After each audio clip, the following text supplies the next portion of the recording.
नमस्कार. साम टी व्हीमध्ये आपलं स्वागत. ब्लॅक अँड व्हाईट या कार्यक्रमामध्ये आपण मुख्यतः सद्य परिस्थितीमध्ये जे ज्वलंत विषय आहेत त्या संदर्भात जे निर्णय प्रक्रियेतले प्रमुख व्यक्ती आहेत त्यांच्याशी चर्चा करण्याचा प्रयत्न करतो आणि थेटपणे तुमच्या आमच्या मनातले प्रश्न विचारण्याचाही प्रयत्न करतो. 2029ची निवडणूक आत्तापासूनच जवळ आली की काय असं चित्र तयार झालं आहे. आत्ता आपण बघत होतो राहुल गांधींचं आंदोलन राज्यात देशात सर्वत्र विरोधक बऱ्यापैकी सक्रिय होतो आहे. पण इतकंच नाही, सत्ताधारी पण सक्रिय झालेत आणि याच सक्रियतेमध्ये सध्या चर्चेचा विषय मुंबई महाराष्ट्रामध्ये तो म्हणजे जे परप्रांतीय भय्ये म्हणवले जातात, जे रिक्षा चालक आहेत, टॅक्सी चालक आहेत, त्यांना महाराष्ट्र सरकारनं मराठी सक्तीची केली आहे. कारवाई सुरू झाली आहे. अभूतपूर्व अशा स्वरूपाची कारवाई पाहायला मिळते आहे. मुळात इतकी वर्ष कायदा झाला मग अंमलबजावणी का झाली नव्हती हेच विचारायचं आहे. स्वतः परिवहन मंत्री आपल्याबरोबर आहेत, आपण त्यांच्याशी चर्चा करूयात. प्रताप सरनाईक साहेब, खूप खूप स्वागत. मुळात पहिलाच प्रश्न म्हणजे साधारण 36-38 वर्ष झाले होते हा कायदा होऊन की मराठी आलं पाहिजे प्रत्येक टॅक्सीवाल्याला, रिक्षावाल्याला. इतक्या उशिरा का कारवाई होते आणि तुमच्या काळात कारवाई सुरू झाली म्हणून तुमचं अभिनंदन, पण इतका उशीर का लागला? ते पहिल्यांदा तर मी तुमचं एक वाक्य करेक्शन करतो. याचं तुम्ही परप्रांतीय भय्या असं म्हणालात. हा 1989चा कायदा आहे आणि त्या कायद्यान्वये मराठी भाषा अनिवार्य करण्यात आली. म्हणजे तुम्हाला बॅच देत असताना त्यात तरतूदच आहे की प्रवाशांशी संवाद साधत असताना तुम्हाला जो संवादात्मक मराठी आहे ती प्रवाशांशी तुम्हाला आली पाहिजे. आणि तुम्ही जो वाक्यप्रयोग केला त्यामध्ये असं आहे की फक्त उत्तर प्रदेशचेच लोक नाही आहेत. आपल्याकडे जम्मू काश्मीरपासून केरळ, तामिळनाडू, आंध्रा, कर्नाटका, गुजरात आणि उत्तर प्रदेश, बिहार, हिमाचल प्रदेश ह्या म्हणजे देशातल्या बहुतांश राज्यातले जी लोक आहेत ते रोजगारानिमित्तानं महाराष्ट्रात आलेले आहेत. मुंबई MMR क्षेत्रात ते काम करत आहेत. त्यामुळे फक्त एका राज्याचे ही लोक नाही आहेत, तर पूर्ण देशातले असल्याकारणानं त्यांना आपण पर्टिक्युलर एका राज्याचे असं म्हणणं योग्य ठरेल. आणि त्यामुळे माझं असं म्हणणं आहे, ही वस्तुस्थिती आहे की उत्तर प्रदेशातील आमच्या हिंदी भाषिकांचा फार मोठ्या प्रमाणात त्यामध्ये समावेश आपण केलेला आहे. परंतु मध्यंतरीच्या काळामध्ये काही कोणी एवढं लक्ष त्यामध्ये दिलं गेलं नव्हतं. परंतु माझ्याकडे काही तक्रारी आल्यात परिवहन मंत्री म्हणून की आपल्याच महाराष्ट्रातले खेड्यापाड्यातले, आदिवासी पाड्यातले जेव्हा मराठी जे पॅसेंजर होते ते रिक्षा टॅक्सीमध्ये जेव्हा बसायचे तेव्हा त्यांच्याबरोबर हिंदीमध्ये काय त्यांना मराठीच आपली मुंबई ठाण्यातली किंवा पुण्यातली जी मराठी आहे तीच येत नाही. कारण आपल्याकडे जिल्हानिहाय भाषा ही थोडी थोडी बदलत जाते आणि त्यामुळे हिंदीचं आणि त्यांचा काही संबंधच नसायचा. मग त्यांना आपली मराठी भाषेच बरोबर येत नाही तर हिंदीमध्ये ते काय संवाद साधतील. आणि त्यामुळे वादविवाद झाले. वादविवाद झाल्यानंतर त्याचा पोलीस स्टेशनमध्ये अनेक तक्रारी दाखल झाल्या आणि मला अनेक सामाजिक संघटनांनी, अनेक आमदारांनी पत्र दिली की हे फार मोठ्या प्रमाणात चाललेलं आहे आणि दिवसेंदिवस ह्या गाड्यांचं प्रमाणही वाढतं आहे. त्यामुळे मराठीशी जर संवाद कोणी साधत नसेल तर ते आपण कायदेशीर कारवाई करायला हवी. आणि मी ती कायदेशीर कारवाई करायला सुरुवात केली. मग काही सामाजिक संघटना, काही राजकीय पक्षाचे नेते, काही अमराठी जे नेते आहेत ते आले, त्यांच्याबरोबर बैठका झाल्या. त्यांनी मुदत मागितली.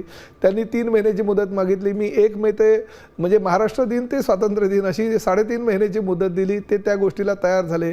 मग मराठी शिकवायचं कोणी, तर कोकण मराठी साहित्य परिषद, मुंबई मराठी साहित्य संघ ह्या साहित्यिकांना आमंत्रित केलं. त्यांनी आनंद व्यक्त केला की चला आम्हाला ह्या मराठी पूर्ण अस्मिता आहे आणि ती मराठीची यशोगाथा जी आहे ती आपण जगभर पोचवतो, आपण महाराष्ट्रात का पोचवू शकत नाही. त्यांनी 160 वर्ग उपलब्ध करून दिलेत. 1800 शिक्षक ह्या राज्यामध्ये विविध जिल्ह्यामध्ये 36 जिल्ह्यामध्ये जाऊन त्यांनी तैनात केले.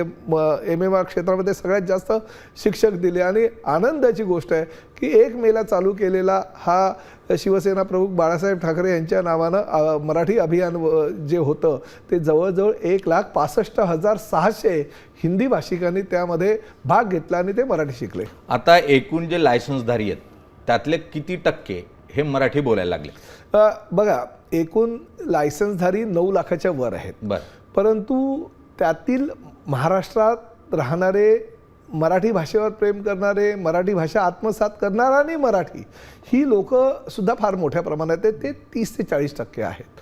काही हिंदी भाषिक जे आहे ते इतर राज्यातून आलेले आहेत, त्यांची संख्या आम्ही जरी आज पकडत असेल तरी 4 लाखाच्या आसपास असण्याची शक्यता नाकारता येत नाही. त्यातील 1,65,000 लोकांनी आमच्याकडनं म्हणजे कोकण मराठी साहित्य परिषदेकडनं प्रमाणपत्र घेतलेलं आहे. त्यामुळे आम्ही ती मुदत दिली होती. 1989च्या कायद्यामध्ये फक्त 500 रुपयाचा दंड होता, पण 500 रुपयाचा दंड म्हणजे खुशी खुशीने दंड द्यायचे. मग मी काय केलं, 12 ऑगस्ट 2026ला लॉ अँड ज्युडिशियल डिपार्टमेंटकडनं नवीन कायदा केला. त्या कायद्यामध्ये पण नैसर्गिक न्याय दिला. म्हणजे पहिले काल मोहीम जी चालू केली, तुम्हाला 30 दिवसाची नोटीस, 30 दिवसामध्ये तुम्ही जर शिकलात तर सोन्याहून पिवळं आनंद आहे. तुम्ही जर नाही शिकू शकलात तर मग तुम्हाला 3 महिने तुमचा बॅच निलंबित करण्याची नोटीस. व त्या 3 महिन्यामध्ये जर तुम्ही शिकला नाहीत तर मात्र आयुष्यभरासाठी तुमचा बॅच काय, लायसन काय, सगळंच रद्द. कारण शेवटी ही महाराष्ट्राची संस्कृती आहे, महाराष्ट्राची अस्मिता आहे. तुम्ही महाराष्ट्रामध्ये याल, महाराष्ट्राच्या मातीशी तुम्हाला खरं तर एकरूप व्हावं लागेल.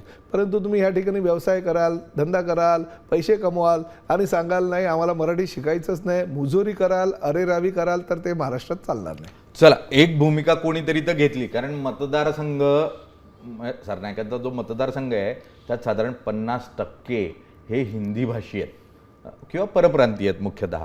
आणि अशा परिस्थितीमध्ये प्रताप सरनाईकांनी ही हिंमत दाखवली आहे की हा कायदा लागू करूनच दाखवायचा आणि मराठी शिकवून दाखवायचं. त्यासाठी त्यांचं अभिनंदन करायला हरकत नाही. पण तुम्हाला भीतीने वाटली इतर राजकारणी कातरतात एकदम असं काय निर्णय घेतात? मी तुम्हाला सांगतो, माझं घराणं साहित्यिकांचं घराणं. माझे वडील दैनिक आचार्य अत्रेंच्या दैनिक मराठामध्ये त्यांच्यासोबत काम करायचे. मधुकर भावेंपासून सगळे त्यांचे ज्युनियर त्यावेळेस होते. आणि त्यामुळे संयुक्त महाराष्ट्राची चळवळ माझ्या वडिलांनी फार जवळनं बघितलेली. आचार्य अत्रेंबरोबर त्यांनी काम केलेलं असल्या कारणानं मधु मंगेश कर्णिकांबरोबर त्यांनी काम केलं आहे. प्रत्येक त्यांच्या पुस्तकांमध्ये मधु मंगेश कर्णिकांची प्रस्तावना असायची. मधुकर भावेंनी त्यांच्यावर पुस्तकं लिहिलेली आहे. त्यामुळे माझी आई शिक्षिका, बहीण कवयित्री, त्यामुळे एक साहित्यिकाचं घराणं असा मला मिळालेलं आहे. लहानपणापासून ते बाळकडू होतं. मनामध्ये मराठीच्या विषयी प्रचंड आदर आणि म्हणजे मराठी अस्मितेविषयी प्रचंड अभिमान बाळगणारा मी एक कार्यकर्ता होतो. विद्यार्थी संघटनेपासून राजकारणात आलो, आज राज्याचा परिवहन मंत्री म्हणून काम करतोय. परंतु मी 4 टर्म विधानसभेचा सदस्य म्हणून राहिलो, 3 टर्म नगरपालिकेमध्ये नगरसेवक म्हणून राहिलेलो आहे. मतदारसंघ जरी मीरा भाईंदर आणि ठाणे हा वेगवेगळा असेल तरी मी युती असताना सुद्धा निवडून आलो आहे. 2009ला युती होती, निवडून आलो. 2014ला युती नव्हती तरी निवडून आलो. त्यावेळेस तर मोदी साहेबांची लाट होती तरीसुद्धा माझ्या मतदारसंघातनं मी निवडून आलो. 2019ला 83,000चा मताधिक्यानं निवडून आलो. आणि 2024च्या झालेल्या निवडणुकीत 1,08,000 म्हणजे राज्यातून 9व्या क्रमांकाचा सर्वात जास्त मताधिक्यानं निवडून आलेला मी आमदार आहे. आणि त्यामुळे मी घाबरत नाही, कारण माझा संवाद आहे प्रत्येकाशी. मी लोकांची कामं करतो, विकासाची कामं करतो, लोकांच्या अनेक काही सुखदुःखामध्ये मी स्वतःला झोकून देतो. आणि त्यामुळे घाबरून मी निवडून येईल का, आणि मला जर स्वतःच्या मतदारसंघाची काळजी घेऊन जर मराठी अस्मिता टिकवायची नसेल तर मला असं वाटतं की या खुर्चीवर बसण्याचं मी लायक नाही. चला, कोणीतरी म्हणतंय की माझी जबाबदारी काय आहे ते मान्य करायला तयार होत आहे. पण मग तुम्ही ज्यांच्याबरोबर आहात, भाजपबरोबर मुख्यतः, तर भाजपचा याला किती पाठिंबा आहे? कारण भाजपवाल्यांचा तर सांगतो सगळ्यांना हीच शंका सुरुवातीपासून आली. मी जेव्हा सगळ्या साहित्यिकांना मध्ये घेतलं, अनेक भारतीय जनता पक्षाचे नेते मंडळी सुद्धा माझ्याकडे आले. म्हणजे कृपाशंकर सिंग, हाजी अराफत शेख, आमचे संजय निरुपमपासून बरेच नेते, शशांकराव, सगळे आले. आणि काही रिक्षा टॅक्सी युनियन वगैरे. पण मी त्यांना समजावून सांगितलं, बघा मी काही कोणावर सक्ती करत नाही, मराठीची भक्ती करा, आनंद आहे आणि तो नियमामध्येच आहे. त्यांना ते पटलं. त्यांनी 3 महिन्याची मुदत मागितली, मी 3.5 महिन्याची मुदत मागितली. मग मराठी कसं शिकायचं त्यासाठी मी कोकण मराठी साहित्य परिषद, मुंबई मराठी साहित्य संघाच्या सगळ्या साहित्यिकांना एकत्र आणलं. आणि ते नेतृत्व करत असताना मी त्यांच्यासाठी एक 18 फक्त प्रश्नावली बनवली. मोठं पुस्तक होतं, त्याचं 4 पेजमध्ये रूपांतर केलं. तुम्ही भाजपचा मुद्दा दुसरीकडे घेऊन जाताय. तुम्ही भाजप काय म्हणतात ऐका. ते झाल्यानंतर मी ती पुस्तिका केली आणि पुस्तिका घेऊन मी मुख्यमंत्र्यांच्या हस्ते त्याचं प्रकाशन केलं. मुख्यमंत्र्यांनी मला सांगितलं की प्रताप, भूमिका आपली योग्य आहे, परंतु त्यांना वेळ द्यायला हवा, संधी द्यायला हवी. ही पुस्तिका खरंच खूप छान आहे आणि महाराष्ट्रामध्ये हिंदी भाषिक असू द्या किंवा परप्रांतीय असू द्या किंवा अमराठी लोक असू द्या, त्यांना ही संधी आपण उपलब्ध करून द्यायला हवी. आणि एकनाथ शिंदे साहेबांचा प्रश्न नाही ते तर पहाडासारखे पाठीमागे माझ्या होतेच, कारण शेवटी शिवसेना प्रमुखांचे विचार आहे, हिंदुत्वाचे विचारांनी मराठीची जी गळचेपी महाराष्ट्रामध्ये काही वर्षापूर्वी होत होती ती दूर करण्याचं काम ह्या माध्यमातून, ह्या अभियानाच्या माध्यमातून आम्ही केलेलं आहे. चला, आता या अभियानाबद्दल झालं, गळचेपीचा विषय तुम्ही काढला आहे. सध्या तुमच्या मंत्रिमंडळातले तुमच्याच पक्षाचे काही मंत्रिमंडळ आमची गळचेपी होते, मित्रपक्ष गळचेपी करतो, आम्हाला निधी देत नाही म्हणून. असं काही नाही. फक्त काय होतं, अतिशय चांगल्या प्रकारचं ट्युनिंग देवेंद्रजी, एकनाथ शिंदे साहेब आणि सुनेत्रा पवारांमध्ये आहे. बघा, 3 पक्षाचं सरकार आहे. 3 पक्षाचं सरकार असल्यामुळे थोड्याफार प्रमाणात इकडे तिकडे हे छोट्या छोट्या गोष्टीवरनं काही लोकांचे वादविवाद होत असतात, पण ती पेल्यातली वादळं असतात. मोठ्या लेवलला म्हणजे वरिष्ठ लेवलला ह्या तिन्ही नेत्यांमध्ये चांगला समन्वय आहे.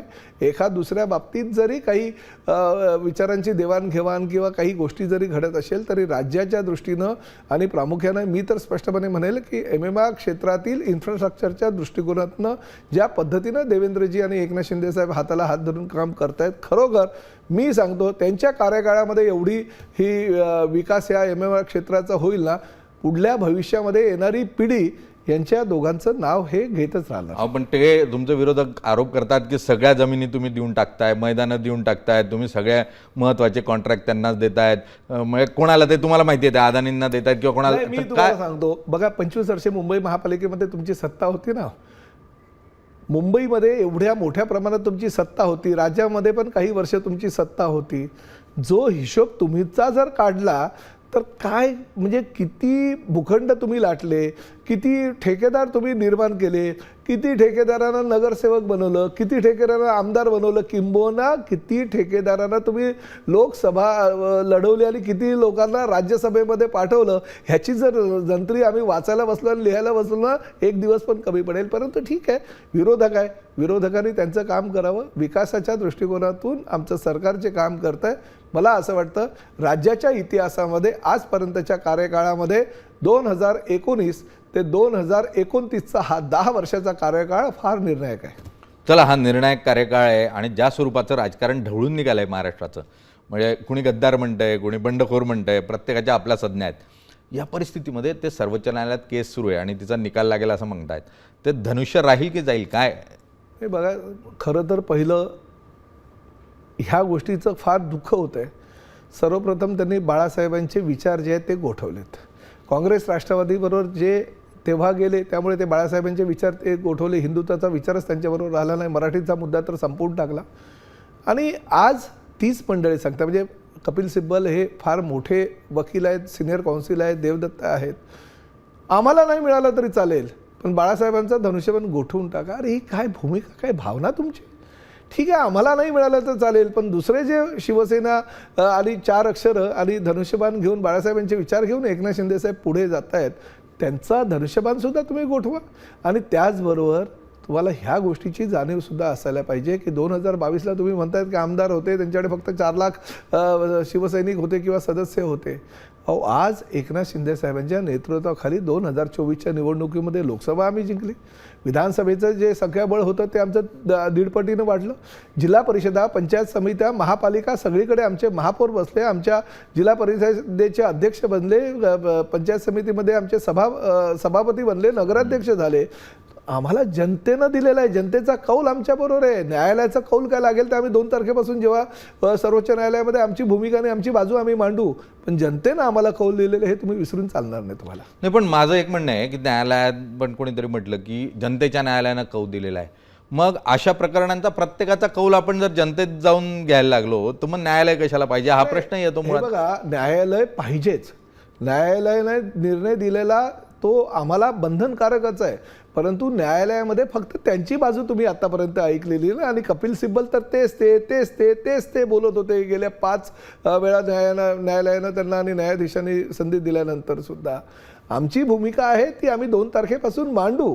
आणि आमची भूमिका मांडल्यानंतर न्यायालय जो निर्णय देईल तो आम्हाला बंधनकारक आहे, पण आमची भावना आणि आमची भूमिका तुमच्या समोर आम्ही स्पष्ट करतोय. अगदी.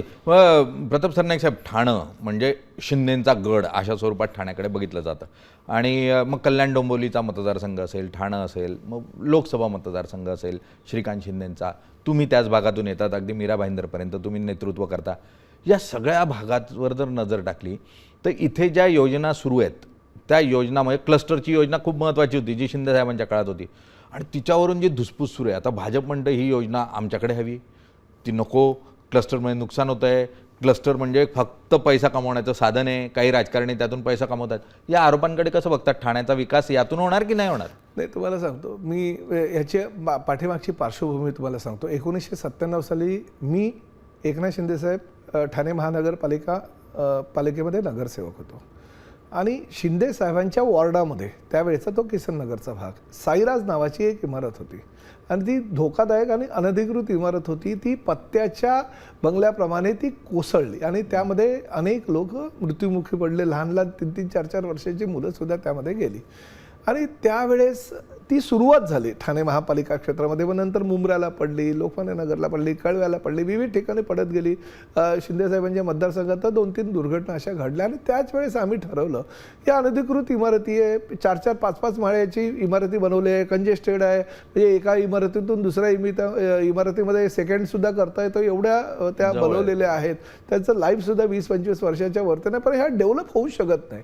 आणि डेव्हलप होऊ शकत नाही, मग काय करायला हवं? तर क्लस्टरची अशी योजना काही आर्किटेक्टच्या माध्यमातून शिंदे साहेबांकडे आली, आणि योगायोगानं ते मग राज्याचे सरकार आल्यानंतर ठाण्याचे पालकमंत्री झाले, नंतर नगरविकास त्यांच्याकडे विभाग आला, आणि त्या माध्यमातून ती क्लस्टरची योजना बनवली. मी तुम्हाला जबाबदारीनं सांगतो, ठाण्यामध्ये किसननगर वागळे इस्टेट असू द्या, लोकमान्य नगर असू द्या, हजुरी असू द्या, किंवा मुंब्रा कळवा असू द्या, ह्या म्हणजे 1980 ते 90च्या कालावधीमध्ये एवढ्या अनधिकृत इमारती उभ्या राहिल्या की त्यामुळे आता त्यांचा विकास जर करायचा असेल तर क्लस्टरशिवाय पर्याय नाही. आणि क्लस्टरला आवश्यक असलेल्या सगळ्या नियमावली जी आहे नगरविकास खात्यानं मंजूर केलेली आहे, आणि त्यामुळे विरोधाला विरोध करून शिंदेसाहेब जर चांगलं काम करत असेल तर मला असं वाटतं क्लस्टरला पाठिंबा द्यायला पाहिजे. क्लस्टरची योजना लगेच होण्यासारखी नाही आहे, पण सर्वसामान्य गोरगरीब जनतेला जर मोफत तुम्हाला घर द्यायचं असेल तर क्लस्टरशिवाय पर्याय नाही. बरं, येत्या काळामध्ये तुम्ही आत्ता एनडीएचा भाग आहात आणि एनडीएच्या मंत्रिमंडळाचा विस्तार होणार आहे अशी चर्चा आहे. मग महाराष्ट्रातले मुख्यमंत्री दिल्लीत जाणार का अशी ही चर्चा आहे. तुम्हाला काही ठाऊक आहे काय, म्हणजे मुख्यमंत्री जाणार आहेत? बघा, महाराष्ट्राचे मुख्यमंत्री दिल्लीत जावे का याबद्दल तर त्यांचं केंद्रीय नेतृत्व निर्णय घेत असतं, परंतु महाराष्ट्रामध्ये देवेंद्रजी अतिशय चांगल्या प्रकारचं काम करतात. त्यांच्या मंत्रिमंडळातील त्यांचं सहकारी म्हणून मी तुम्हाला स्पष्टपणे सांगतो. पण मला जर तुम्ही विचाराल तर श्रीकांत शिंदे दिल्लीमध्ये केंद्रीय मंत्रिमंडळात जायला हवे ह्या मताचं मी आहे. कारण शेवटी श्रीकांत शिंदे अतिशय चांगल्या प्रकारचं काम करतायत. पक्षाचं युवा नेतृत्व म्हणून त्यांच्याकडे बघितलं जातं. 3 वेळा कल्याण लोकसभेचे खासदार आहे, आणि एवढंच नव्हे तर भारताचं प्रतिनिधित्व पूर्ण जगामध्ये त्यांनी 3 ते 4 वेळा प्रत्येक देशामध्ये जाऊन अतिशय चांगल्या प्रकारचं केलेलं आहे. आणि त्यामुळे एवढा सगळा म्हणजे गाठोडं त्यांच्या पाठीमागे असल्या कारणानं एकनाथ शिंदे साहेबांच्या मनामध्ये काय आहे हे मी सांगू शकत नाही, कारण त्यांना असं वाटतं की नाही सगळ्या कार्यकर्त्यांना संधी द्यायला पाहिजे. पण त्यांचा सहकारी म्हणून मला जर तुम्ही विचाराल तर श्रीकांत शिंदेंना ते नेतृत्व द्यायला हवं. हरकत नाही, केंद्रात आपण श्रीकांत शिंदेंना मंत्री करूयात. नवं नेतृत्व आहे, स्वतः डॉक्टर आहेत ते, त्यामुळे उच्च शिक्षित आहेत, संधी मिळायला काही हरकत नाही, दिली पण पाहिजे. 3 टर्म झालेल्या आहेत. पण मग मुख्यमंत्री जर इथेच असतील तर मग तुमच्या नेत्यांपैकी अनेक जण म्हणतात की आमचे मुख्यमंत्री होणार, शिंदेसाहेब पुन्हा मुख्यमंत्री होणार, शिंदे मुख्यमंत्री होणार. नेते अनेक जण काय मी पण म्हणतो, पण शेवटी पक्षाचा कार्यकर्ता, प्रत्यक्ष पक्षाचा शिवसैनिक मित्र म्हणून किंवा ते आमचे नेते म्हणून मलाही असं वाटतं एकनाथ शिंदे साहेबांनी राज्याचा मुख्यमंत्री व्हावा. परंतु मुख्यमंत्री होत असताना संख्याबळाला फार महत्त्व असतं. कुठलेही आम्ही युतीमध्ये त्या ठिकाणी बसलेलो आहोत. भारतीय जनता पक्षाच्या आमदारांपेक्षा आमचं संख्याबळ अर्ध्यापेक्षा थोडंसं कमीच आहे. आम्ही 60 आणि 63 आमचं संख्याबळ आहे. 128 पर्यंत भारतीय जनता पक्षाचं संख्याबळ आहे. त्यामुळे संख्याबळानुसार त्यांचाच मुख्यमंत्री आहे. जे माझ्यासारखे शिवसैनिक, कार्यकर्ते, मित्र किंवा नेते असं म्हणतात, त्यांनी येणाऱ्या 2029च्या निवडणुकीमध्ये लोकसभेमध्ये जास्त मेहनत करावी, खासदार निवडून आणावे, विधानसभेमध्ये जास्त मेहनत करावी, अजून जास्त आमदार निवडून आणावे आणि मुख्यमंत्री पदावर दावा करावा या मताचं मी आहे. प्रताप सरनाईक, मला एक सांगा साहेब की तुम्ही शिवसेना सोडली, मधल्या काळामध्ये 2 शिवसेना झाल्या, एकनाथ शिंदेंकडे एक गेली, ठाकरेंकडे. तुम्ही कडवे शिवसैनिक होतात अनेक काळापासून, पवारांबरोबर पण होतात, नंतर तुम्ही शिवसेनेत आलात, आमदार झालात. उद्धव ठाकरेंबरोबर पण तुमचे जवळचे संबंध होते, तुमची मुलं आदित्य ठाकरे जवळचे मित्र होते, सहकारी होते. ठीक आहे, जे झालं राजकारण ते सगळं ठीक आहे, पण महाराष्ट्रात एक संस्कृती आहे की आपला संवाद कायम असतो. तुमचं बोलणं झालं उद्धव ठाकरेंशी मधल्या काळात काही? नाही झालं. याचं कारण मी बघा, माझे खरंच तुम्ही म्हणताय ही वस्तुस्थिती आहे, माझे कौटुंबिक संबंध होते किंवा मी आणि रश्मी वहिनी एकाच शाळेतले, एकाच वर्गातले, म्हणजे त्यामुळे, आणि माझी मोठी जी सून आहे ती आणि आदित्य हे एकाच वर्गातले, त्यामुळे तो काही विषय नाही आहे. परंतु शेवटी हे कौटुंबिक नातं असताना आदित्य वगैरे भेटल्यानंतर आम्ही बोलतो. वरून माझ्यावर म्हणजे हे सगळे, कारण वरूनची आई आणि वरूनचे मामासुद्धा आम्ही एकाच शाळेतले वगैरे, ते आमचं कौटुंबिक नातं आहे. परंतु शेवटी पक्ष आहे आणि पक्षाची जी भूमिका आहे, ज्या पक्षाचा मी नेता आहे त्या पक्षाची भूमिका मला न्यावीच लागणार. कारण शिंदेसाहेबसुद्धा आम्ही एकत्रितपणे महापालिकेमध्ये नगरसेवक, ते आज आमदार म्हणून, म्हणजे 30 वर्षे तेही आणि आम्ही सोबत आहोत. तर शेवटी ह्या गोष्टी जेव्हा विचार आपण करतो तेव्हा स्वतःच्या नातेसंबंधापेक्षा पक्षहित आणि पक्षाची भूमिका ही महत्त्वाची असते आणि मी पक्षहित आणि पक्षाची भूमिका आज पाळतोय. चला, पक्षाचं हित तुम्ही जपताय आणि तुम्ही लॉयल शिवसैनिक आहात, मराठी, अगदी महाराष्ट्र याच्या संदर्भातला तुमचा विचार अत्यंत स्पष्ट आहे. पण या परिस्थितीत जर उद्या गरज लागली समजून घ्या आणि मातोश्रीचाही होकार मिळाला आणि शिंदेसाहेबांचाही होकार मिळाला, तर 2 शिवसेना एकत्र येऊ शकतात का? बघा, एक गोष्ट मी तुम्हाला सांगतो, जर राजकारणामध्ये जर तर हे कायम असतं. एकनाथ शिंदेसाहेब जी भूमिका घेईल ती भूमिका आमच्या सगळ्यांना मान्य असते. बरं, जर त्यांना काही योजना वाटली की नाही हे आणावं लागेल तर ते आमच्या पुढे प्रस्ताव ठेवतील आणि आम्ही त्याला मंजुरी देऊ. बघा, असं तरी कुठे कोणाला वाटलं होतं की शिवसेना, राष्ट्रवादी, काँग्रेस एकत्र येईल आणि हे महाविकास आघाडीचं सरकार राज्यामध्ये येईल, असं कोणाला वाटलं होतं त्यावेळेस? पण त्यावेळेस उद्धव साहेबांनी निर्णय घेतला. आम्ही, म्हणजे एकनाथ शिंदेसाहेब तर मंत्रिमंडळामध्ये सहकारी होते, आम्ही पण मान्य केलं. परंतु अशा काही युत्या आघाड्या किती काळ, किती दिवस, किती वर्ष टिकतात हा सुद्धा महाराष्ट्राचा इतिहास आहे की असं काही जास्त वेळ टिकत नाही. ठीक आहे, चला भविष्यामध्ये आहे, कारण महाराष्ट्राची संस्कृती आहे आणि 2 शिवसेना आहेत, शेवटी मागे सेना लागलेली आहे आणि दोघांचा इतिहास हा बाळासाहेबांपासून सुरू होतो. त्यामुळे नाळ एक आहे, ही नाळ काही तुटणार नाही हे स्पष्ट आहे. आता भविष्य काय होणार, कारण 2 राष्ट्रवादी एकत्र येण्याची शक्यता आहे, लवकरच त्या संदर्भात आपल्याला सुतवाच होताना पाहायला मिळू शकतो. त्यामुळे शिवसेना जर एकत्र आल्या 2 तर काय, हाही प्रश्न सध्या विचारायला काही हरकत नाही. प्रताप सरनाईक साहेब, तुम्हाला खूप खूप शुभेच्छा. तुम्ही ज्या स्वरूपाचं पाऊल टाकलेलं आहे ते महाराष्ट्राच्या दृष्टीने अत्यंत स्वागतार्ह आहे आणि स्पष्ट भूमिका या काळामध्ये तुम्ही घेताय आणि रिक्षा चालक असो किंवा जे काही टॅक्सी चालक असो त्यांच्यासाठी मराठी शिकवताय. पण एक प्रश्न आहे या संदर्भातला की फक्त त्यांनाच का, इतरांना का नाही शिकवत तुम्ही मराठी? फक्त त्याच एका वर्गाला, म्हणजे ते गरीब आहेत, ते त्यांना तुम्ही दाबू शकता म्हणून दाबताय का फक्त, मग बाकीच्यांना का नाही शिकवत, असा प्रश्न आहे? नाही, तुमचा प्रश्न चुकीचा आहे. याचं कारण असं आहे, मी राज्याचा परिवहन मंत्री आहे.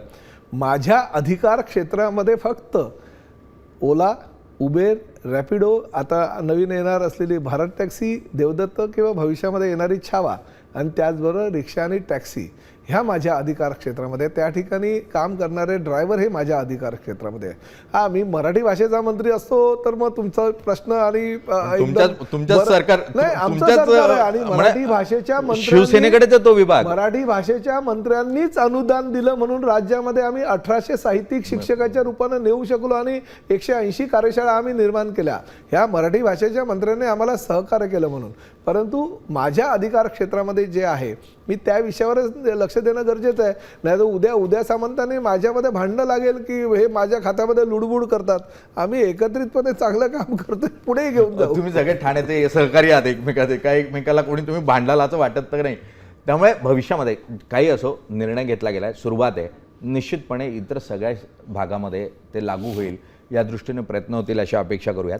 आणि एक संस्कृती, मुळात भाषा ही संस्कृतीचं प्रतीक असतं आणि त्यातून जी परप्रांतीय संस्कृती आहे, ज्यातून मग कधीतरी बलात्कारासारखी प्रकरणं होतात, अनेक वेळेला लहान मुलींची छेड होते किंवा असंस्कृत असं स्वरूपाचं वातावरण तयार होतं.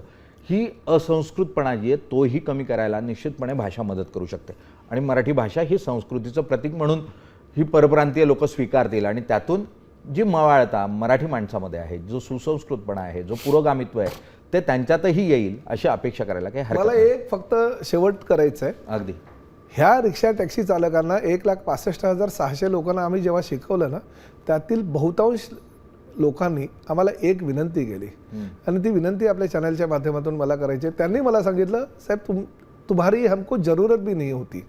अगर आपके प्रवासी, आपके मराठी प्रवासी अगर हमसे मराठी में संवाद करते थे तो अभी तक हमारे घर में, आप तो ये रिक्शा टैक्सी में ही मराठी बोलने की हमारे ऊपर सख्ती कर रहे हो, मगर हमारे घर में हमारे बच्चों के साथ भी हम मराठी में बात करते थे. त्यामुळे ह्या चॅनलच्या माध्यमातून मला प्रेक्षकांना सुद्धा आवाहन करायचं आहे की जे प्रवासी रिक्षा टॅक्सीमध्ये बसतील त्यांनी ही मानसिकता सोडून द्यावी की समोरचा रिक्षा किंवा टॅक्सी ड्रायव्हर तो अमराठी आहे. तुम्ही जर त्यांच्याबरोबर मराठीत संवाद साधला तर आमच्या साहित्यिकांची सुद्धा तुम्हाला किंवा मंत्र्याची गरज लागणार नाही. ते ऑटोमॅटिक मराठीत शिकतील. म्हणून त्यांच्याबरोबर मराठीतच संवाद साधा. दुसऱ्याला कंपल्सरी करताना किंवा शिकवण्याचा प्रयत्न करताना आपण स्वतः संवाद करू, हाही प्रयत्न करूयात. सर, तुम्ही वेळ दिलात त्यासाठी खूप खूप धन्यवाद. थँक्यू.